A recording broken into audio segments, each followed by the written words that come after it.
Are you struggling with maintaining gut health while managing diabetes? Have you tried different strategies to improve your digestive health but still experience discomfort or constipation? Do you want to learn how factors such as stress and diet can impact your gut and overall diabetes management? My name is Gamden. I am a holistic wellness coach and the host of the Thriving with Diabetes podcast. I help people with type 2 diabetes achieve diabetes remission and avoid complications so they can live healthier, happier, and longer lives. In this episode of the Thriving with Diabetes podcast, we are joined by Melissa Klepacki, a gut health specialist. Together, we explore an important topic that impacts health and overall wellness, constipation, and gut health. We hope you find this discussion helpful for diabetes, overall health, and longevity. Enjoy this episode and make sure to subscribe and follow us for more expert tips and strategies to thrive with diabetes.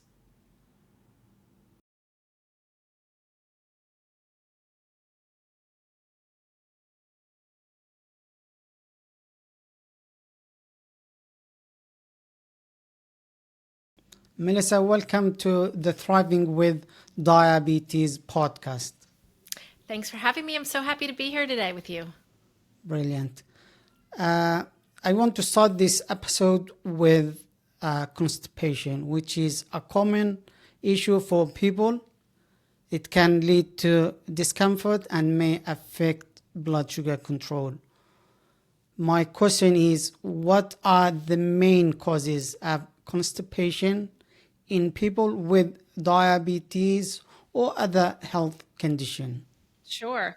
That's a pretty loaded question, my friend, but I'll do my very best to answer it and the reason that I'm answering it today is because it wasn't answered for me. Years ago when I was struggling and I went to the doctor with constipation, that was a result of having a chronic illness and taking tons of medications that really upset the balance of my microbiome, right? And just for the audience out there who's not totally familiar with gut health, when we talk about the microbiome of the gut, we are talking about the trillions of cells that are living in our gut, all with specific purposes to help us do things like create an immune system, create the neurotransmitters that run our moods, digest our foods, etc. But when I was really sick and really constipated and having a lot of gut problems, and went to the doctor and asked, well, why is this happening? There was never an answer for me. There was a temporary solution, which was eat more fiber, drink more water, take some Miralax. It's what I call the trifecta of Western medicine for constipation, but never an answer. And when I asked for how long will I need to do this, the doctor sort of shrugged and said it'll resolve itself eventually. Well, now we know that was 10 years ago, and now we know that eventually never comes if we're not consistently working on gut health. When it comes to diabetes, there are certain things we know affect bowel health and constipation, right? We know that some of the medications that people are taking, whether it's a GLP-1 or something like a metformin, we know that those definitely slow intestinal transit time, right? Meaning from the time you put food in your mouth to the time it comes out in the toilet is an extended amount of time. And by staying in your intestines for longer, or what's known as constipation, problems occur down the line. Number one, immediately you're uncomfortable, you're bloated, your clothes don't fit, you have a little bit of anxiety about, okay, well, I didn't have a poop today, when am I gonna poop? Lots of problems immediately with constipation, but downline problems of not being able to detox your body daily is a problem. We know that some of the advice doctors give, right, which is drink more water and eat more fiber, is very valid if those are the reasons that you're constipated. If you are not well hydrated and your diet is low in fiber, and a lot of people, when we look at type 2 diabetes, right, we know we can change the outcome of that with diet and exercise and mindfulness. A lot of people with type 2 diabetes are not getting enough fiber to start with. So I practice root cause, right? I was trained in the 90s in Chinese medicine, and that root cause is, we always ask why. So if the why behind your constipation is I'm not hydrated or I'm not getting enough fiber, my friends, those are great fixes for you, right? That is the way out. And it's going to help manage your blood sugar if you're getting more fiber. I do have a recipe for a soup that I made called Good Poop Vegetable Soup. You can't forget it because it has such a funny name. But the reason I made it is because it's super high in fiber and also in polyphenols, which is the other thing, right? We talk about the gut microbiome, the trillions of bacteria that live there. And we have to remember that we are nourishing those, much like we would nourish a garden. Right?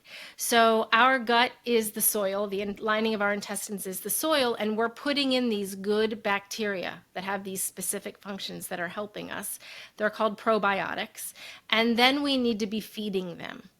Much like a garden, you start with good soil, you plant some seeds, and then you give it water and sun, and voila, right? A beautiful garden. That's what we're looking for in our guts.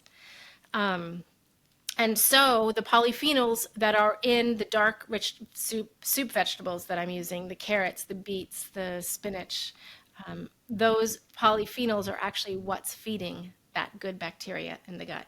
So for a lot of reasons, you can see that advice, get more fiber. Yes, yes. If that is your problem, and that's why you're constipated, Good Poop Vegetable Soup, you can go to startpoopingbetter.com, where that's my ebook, and the recipe is there free for you. Get more fiber. Right? Fruits and vegetables, the darker in color, the better. And hydration, right? That is not a terrible tip. A lot of us are walking around chronically hydrated. If you are drinking coffee in the morning and then having soda in the afternoon and nary a glass of water, you're walking around dehydrated. Often people are mistaking dehydration for hunger. So if you're looking to lose a couple of pounds, making sure you're well hydrated. But what does that really mean? That's a question I get all the time. And I love to talk about water because it's not simply just drinking water to make you hydrated. We need to get the water inside the cell. And to do that, a lot of times we need a little sodium. We need some of those electrolytes you're probably hearing more and more about. People are putting electrolytes, not just for athletes anymore. For people with constipation, I recommend you start your morning with a big glass of water with some electrolytes. They come in all shapes and sizes, from things that have flavor and color and taste like popsicles to the one that I use, which has no color or flavoring and just tastes a little bit salty. I dilute it in a ton of water, and I drink that throughout my morning. But that's going to help to make sure that we're getting water inside of the cell. So simply drinking more water, if you're one of those people, if you're listening and you're like, I drink a ton of water, but all I do is pee, it's because it's not getting inside the cell. So starting with some electrolytes in the morning can really help to get that water inside the cell. Before you continue watching or listening to this episode, I want to take a moment to invite you to book a call with me. If you are looking for personalized support to manage diabetes effectively and take control of your health, visit wellnessimpact.org to schedule your call today. Back to the episode. Brilliant. Very interesting information. Thank you for sharing that. You mentioned that figuring out the causes of constipation took you about 10 years. Is that correct? Well, yes. I mean, I've been thinking about it for quite a long time and picking up different pieces of the puzzle as I'm exploring and doing more and more research into gut health. But yeah, I've discovered that there are essentially 8 root causes of constipation: lack of water or dehydration, and lack of fiber or improper nutrition. And it goes much further in the nutrition piece than just fiber, but that's another root cause, definitely. And then Brilliant. 6 others.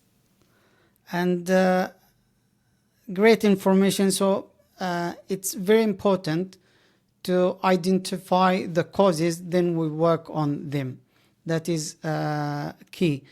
And you mentioned about the food waste, but I'm not sure it should be like, you mentioned it should be daily, but is it like 12 hours, every 12 hours, every 24 hours? I know some people might go to the toilet every 48 hours. My goal with my clients is a good poop every morning. I'm just going to say So it is. it's daily. It's a daily evacuation, moving out all of yesterday's trash so that you're ready for today. I like it to happen in the morning. People can make time. A lot of people, in America, a lot of us wake up first thing in the morning, 6 o'clock, the alarm goes off. I don't know if this sounds like you, if you're listening. You wake up at 6 o'clock in the morning and you have to be out the door by 6:38. If you get out the door by 6:38, you're going to catch that train or be on time for whatever. And you've given yourself 38 minutes to wash your face, brush your teeth, take a shower, feed the dogs, get the kids up, get them breakfast, get your coffee, and get out the door. Sound familiar? Yeah. Nowhere in there, my friend, was there time to poop. So if you are listening to this and you're like, oh, morning poop sounds amazing, but I just don't have time for it, you're not making time for it. As simple as that.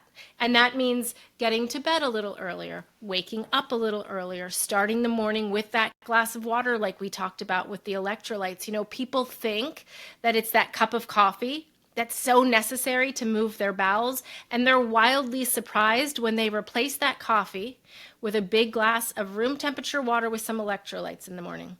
It's the stimulation of the stomach of that liquid going in, whether it's coffee or whether it's water. Don't get me wrong, coffee does have stimulating effects, but you'd be surprised, a big glass of electrolytes in the morning with water can do the same thing. So giving yourself time in the morning. And also, we talk about stress in this country all the time. Our doctors, unfortunately, are not talking about it enough.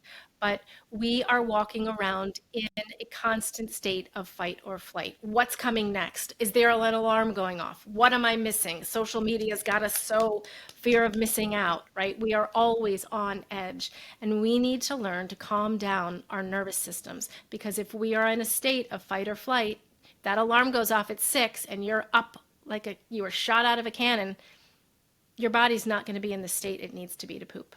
Plain and simple. Right? Brilliant. Very interesting information. Thank you for sharing that. And thank you for sharing the recipe. And you mentioned it's available on your website. There is another question about constipation, which is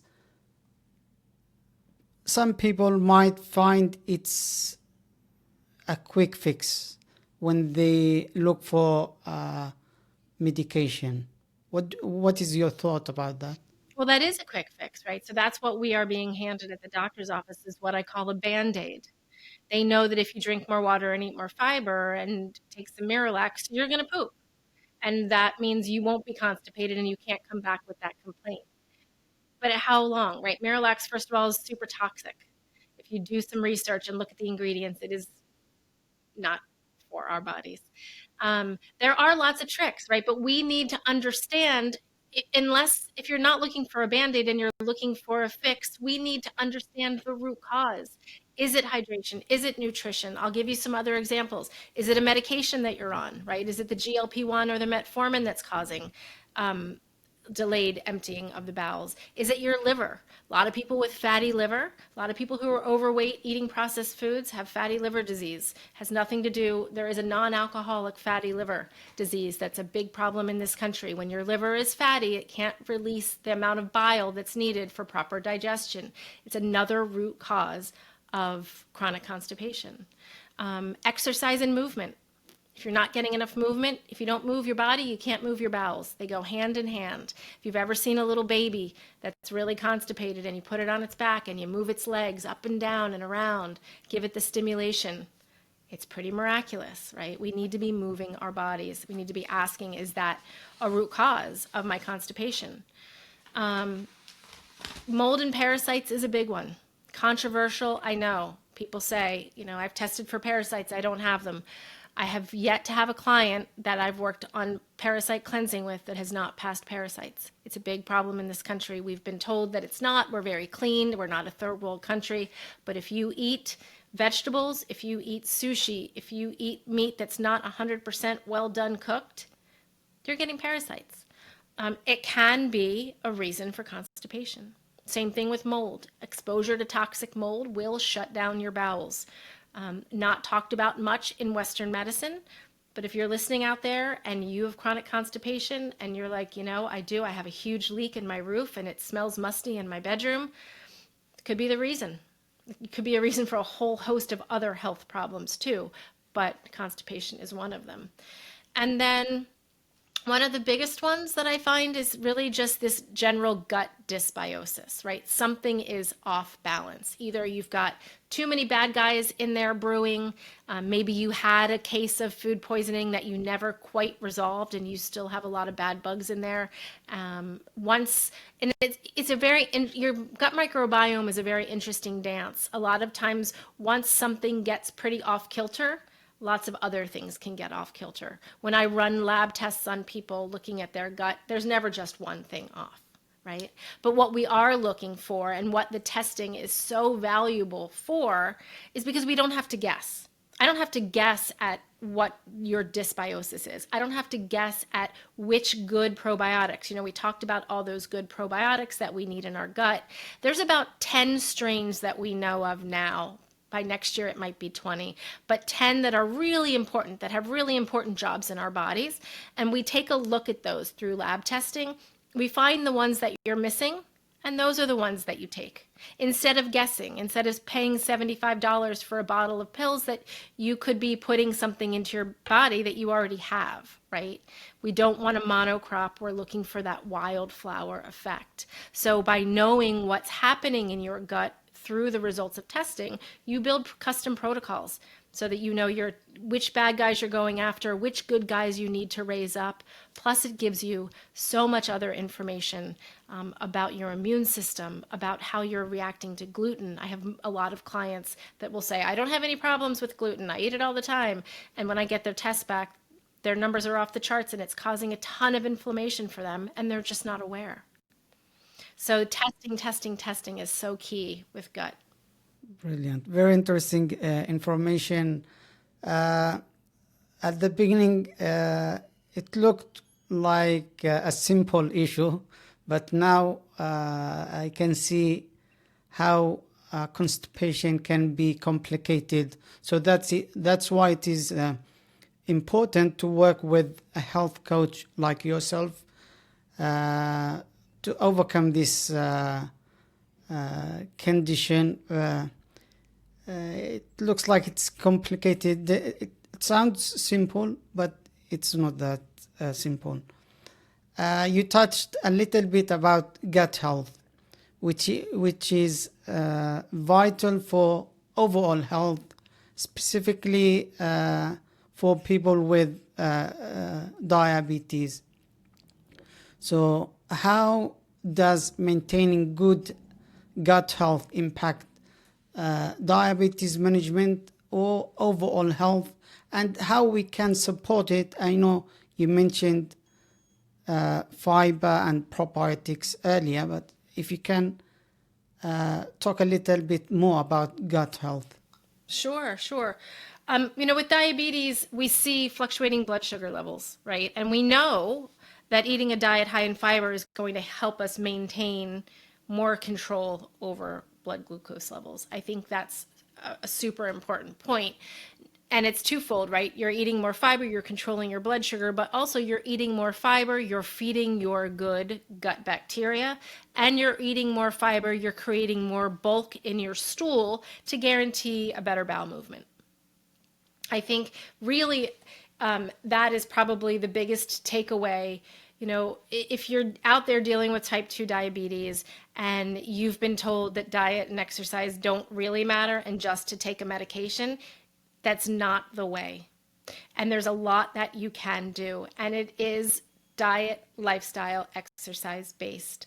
And that's where eating fiber, right, really comes into play. I don't think it needs to be much more complicated than that. Because when you do, right, if just the simple act of adding more fiber to your diet, and there's, lots of sources of fiber, insoluble, soluble, vegetable fibers, the polyphenols that we're getting from the dark, rich vegetables, which are my preference. But once we change that diet and we're building towards a fiber-rich diet, so many things will improve. Once we are nourishing those probiotics in the gut, if you've taken tons of antibiotics, if you have tons of gut issues right now, I highly encourage you to get a stool test done to take a look at what's happening in your gut, to be able to replace the good bacteria that you're missing. And then you can work on the fiber and the water and the feeding and the care of them. But if they're not there to start with, you have to understand what you're missing, right? I have a protocol called the 3R protocol that I work with when I work with all of my clients. And it's very, very simple. It's remove what's there that doesn't belong in the gut, replace what's missing, and repair the damage that was done when we didn't know what we didn't know. And a lot of times that's the gut lining, and that's putting back in the good probiotics and making sure that everything's working well, taking into account some lifestyle in the end of that, in that repair, if we're not getting enough movement, if we are super duper stressed, how to get ourselves out of that fight or flight. It's not like there's one magic bullet tip. I would love to be able to say it. I would be a million billionaire if I could say, here's the one trick. But unfortunately, just like I said, there's 8 root causes, but there's never just one for you. You probably are a little dehydrated and your liver might be a little sluggish and you might have a touch of toxic mold, right? It's different for all of my clients. But I think a great place to start for everybody is with making sure we're getting the fiber that we need. Brilliant. Very interesting information. Thank you for sharing that.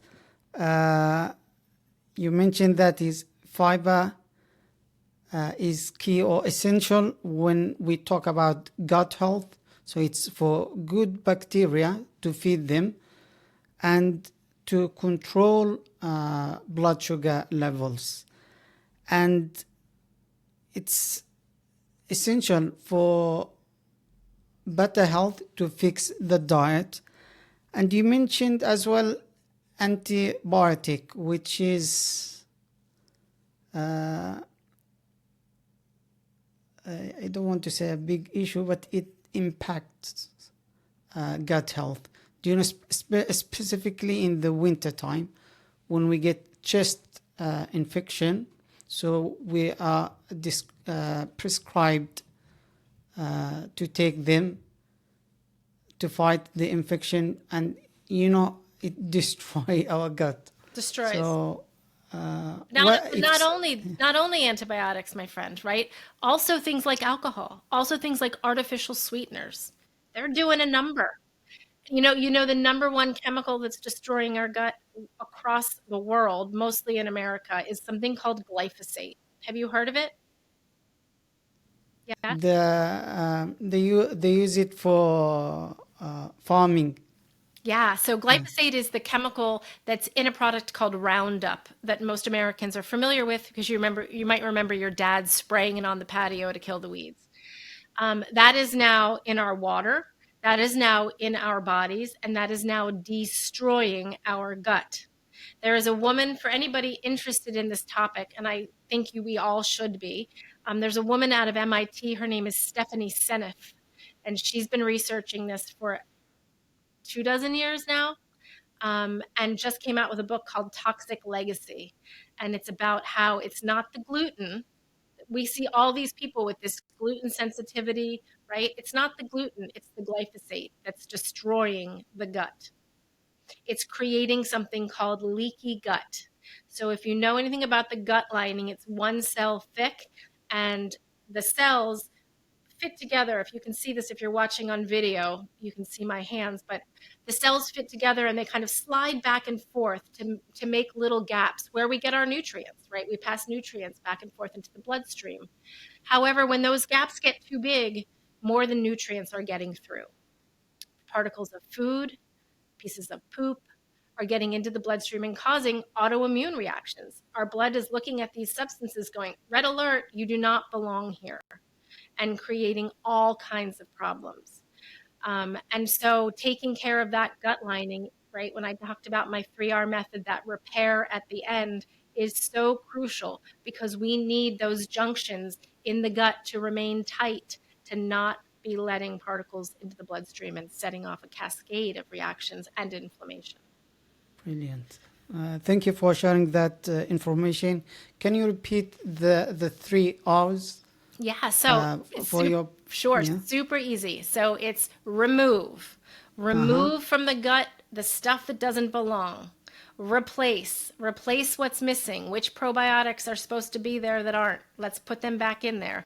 And then let's repair any of the damage that's been done, because we didn't know what we know what we were doing, right? Now we know there's been some damage. We're going to repair that gut lining, tighten up those junctions, and get back on track.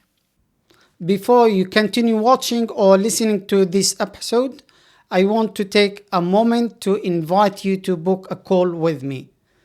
If you are looking for personalized support to manage diabetes effectively and take control of your health, visit wellnessimpact.org to schedule your call today. Back to the episode. Brilliant. Very interesting.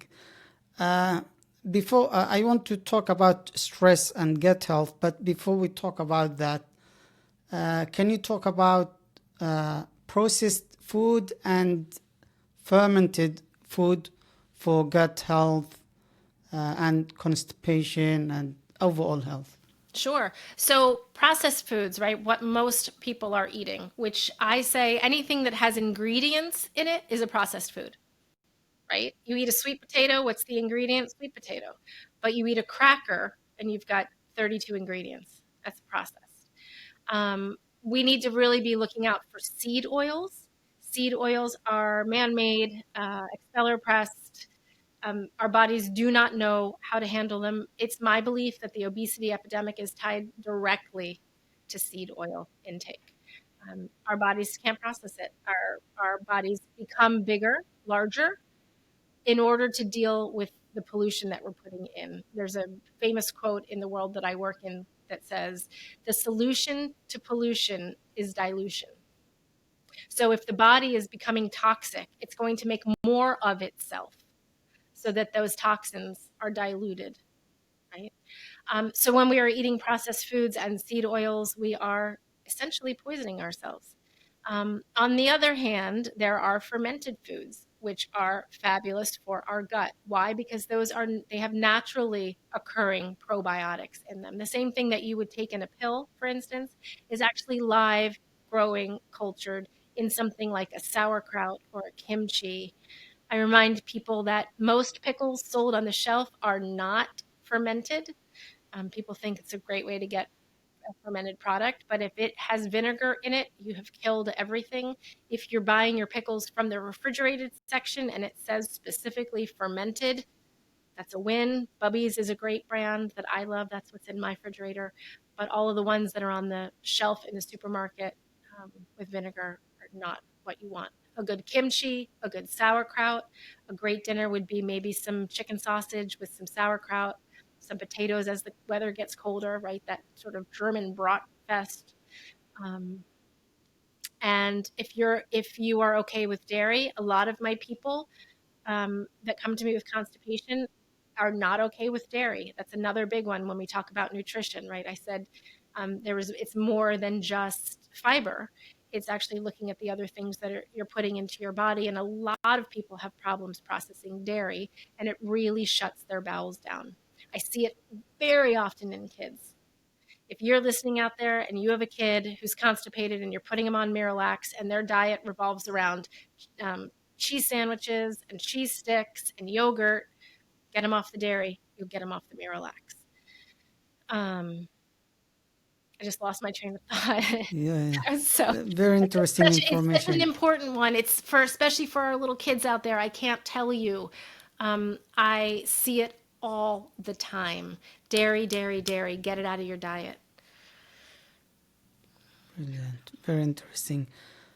That is for adult and young people. Everybody, right? Yes, across the board. In fact, as we get older, our ability to process things gets weaker, right? We need more digestive enzymes. We need more help processing. So if you had a problem at 30 with dairy and now you're 50, I guarantee it's not any better. It's most likely worse. When you talk about dairy, is it because it is processed? It's cow dairy. It's the casein in cow dairy.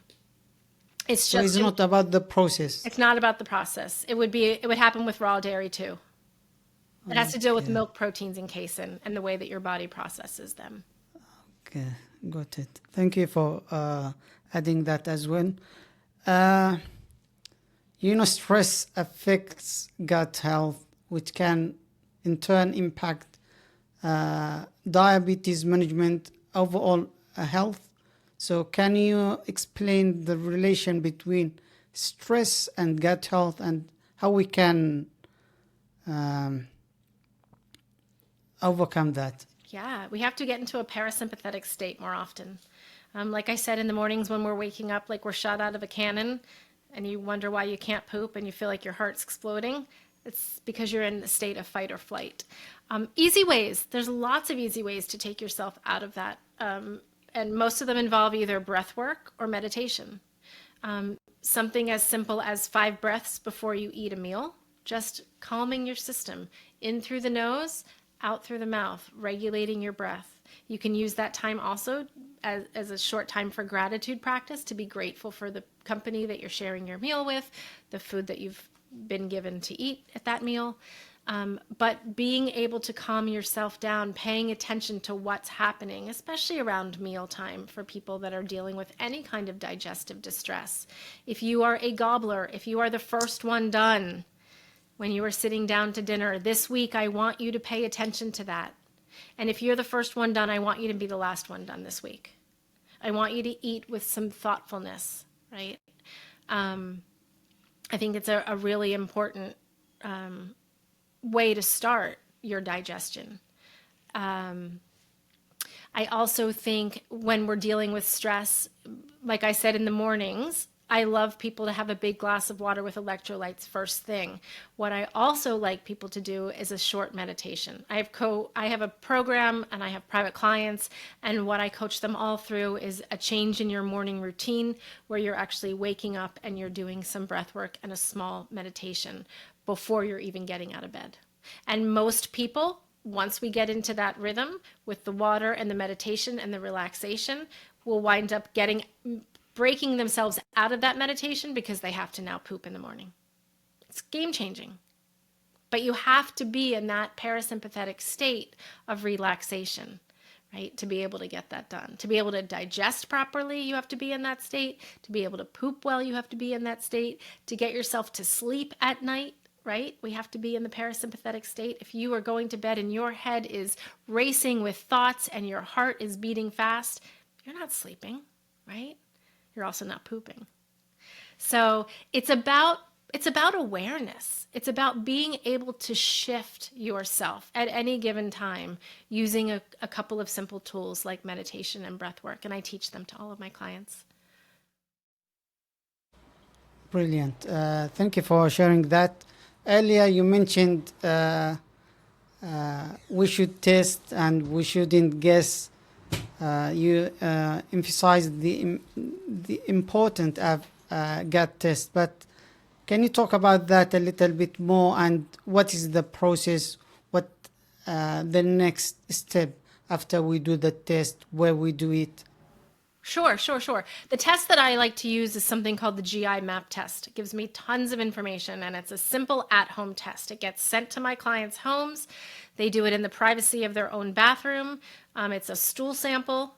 So you're taking sections of sample from your stool, putting it into a vial, closing it up and sending it back. FedEx will pick it right up from your door. In about 2 weeks, we'll both get the results.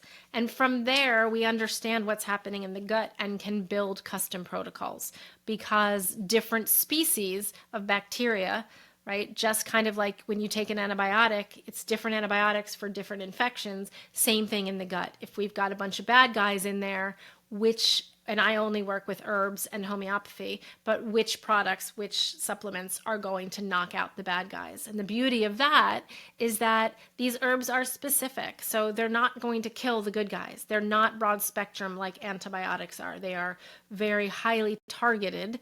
They go in, they take care of the bad guys. And at the same time, we are supporting always the good guys. We're never, there's so much emphasis on the body, on the war on cancer and killing, and kill the COVID virus and all of that, when really a lot more care needs to be spent on supporting the body, right? So yes, when there's gut infection, we definitely want to take care of the infection. We need to keep supporting, right, the good stuff that's happening in the gut and encouraging it to come up and, take its proper place as the bad guys start to die. Brilliant. Thank you for sharing that. So gut test should be the first step to identify the issue. Yes and no, right? Not for everybody. If you are new to constipation, this is a new thing for you, and you are listening today and you're like, wow, I never thought about being fully hydrated with electrolytes, and I'm definitely dehydrated. Try it first, right? The test is a great option, but if your root cause is dehydration, you don't need the test, right? So we all need to be taking a lot more responsibility for our health and wellness and doing these experiments by ourselves on our own. What is the root cause of my constipation? If you're listening out there, you should be asking this of yourself. And if the answer is, it's not hydration, because I do a really good job of that. And it's not nutrition, because I actually don't have any dairy and I get enough fiber. Ask yourself, of the other 6, which is it? And if you can't identify it and you've got a chronic problem, time to get help, right? Because by the time people come to see me, they are so frustrated. They have tried everything. They have experienced now what we call illness isolation. When you are sick with cancer, or when you're sick with something like the shingles, or you have a baby, people bring food, people care, they call, they ask questions. But when you're suffering with GI distress and constipation and problems like that, no one's asking you, and you're certainly not sharing it. And you become very isolated in your own illness. At the peak of when I wasn't feeling well, not only did I have constipation, but one of the downline effects can be you develop food sensitivities. We talked about that leaky gut, right? And so my body was sort of reacting to a lot of the things that I was putting into it, and I couldn't go out to dinner with people, because I knew that, first of all, I would have to look at the menu for an hour before I went to try to figure out which foods I could put together, which was kind of embarrassing to be that girl that had the crazy order. But then if I didn't order right, I might be in the bathroom half the time. And certainly when I got home that night, I would not be feeling well. It's very, very isolating. So for people who have frustrated themselves and don't know where to turn, yes, gut testing will tell you exactly. If you have a ton of money and resources and you've only been suffering a short time, but you feel like something's going on, or if you took a trip to Mexico and never quite recovered, or if you had a bad bout of food poisoning, you had some sushi and never were quite right, or you took a ton of antibiotics and haven't quite been right the same since, gut testing, it's going to show us exactly what's going on. right? I like it. It's $400. It's not something that's going to break the bank for most people. You can put it on a credit card. If you're sick and you find out what's wrong with your gut from a gut test and you can heal, it's worth every penny. Worth every Exactly. penny. You avoid the suffering and the pain as well. Mm-hmm. I know some people suffer for months. Years. They try things, but they rely on medications, but it's like ongoing issue. Yeah. It's a like a roller coaster. I Exactly. have so many people that will say, well, for 3 days, I was eating prunes and drinking dragon fruit juice, and it was great. And then all of a sudden, it didn't work. So then I tried this weird medication from Hong Kong that someone recommended, and it worked for 2 weeks. I was pooping, and then it didn't work. Right. And so it's this like you're doing all of this struggling because you're guessing at what's going wrong instead of testing and understanding and fixing. Yeah. And we should, I'm not sure if this the correct term, we should look at it as is like a poison in our body and we need to get rid of it. Sure. Yes. And some of these bacteria are emitting poisons in our body. That's why we get sick from some of these bacteria, right, that cause the traveler's diarrhea, right? Montezuma's revenge, because they're emitting toxins. I know you are based in America. When you work with people, do you work like face to face or both, like I don't. remote? And Ever since COVID, my practice is 100% virtual. So I work with people all over the country, and most of my clients come from places where there isn't great alternative medical care. A lot of people in the South, and I also run group programs, which is to avoid that illness isolation, right? If you've been dealing with this for a long time, you understand how lonely it can be. Joining a group program not only gives you the test, the custom protocols, and lets you heal, but it lets you heal in a group. And that can be half the battle, just feeling understood and welcomed. yeah. And your approach is not just to fix the issue for now, but it is forever. Complete It's resolution. like you give them the support or the guidance so they don't have it again. By understanding what the problem is and correcting it, the constipation is just a symptom of an underlying imbalance. Correct the imbalance, the symptom disappears. Brilliant. I have got another question before we finish this episode. What inspiring message or advice would you like to leave with our viewers and listeners to motivate or help them on their health journey? Ooh, that's a lot of pressure.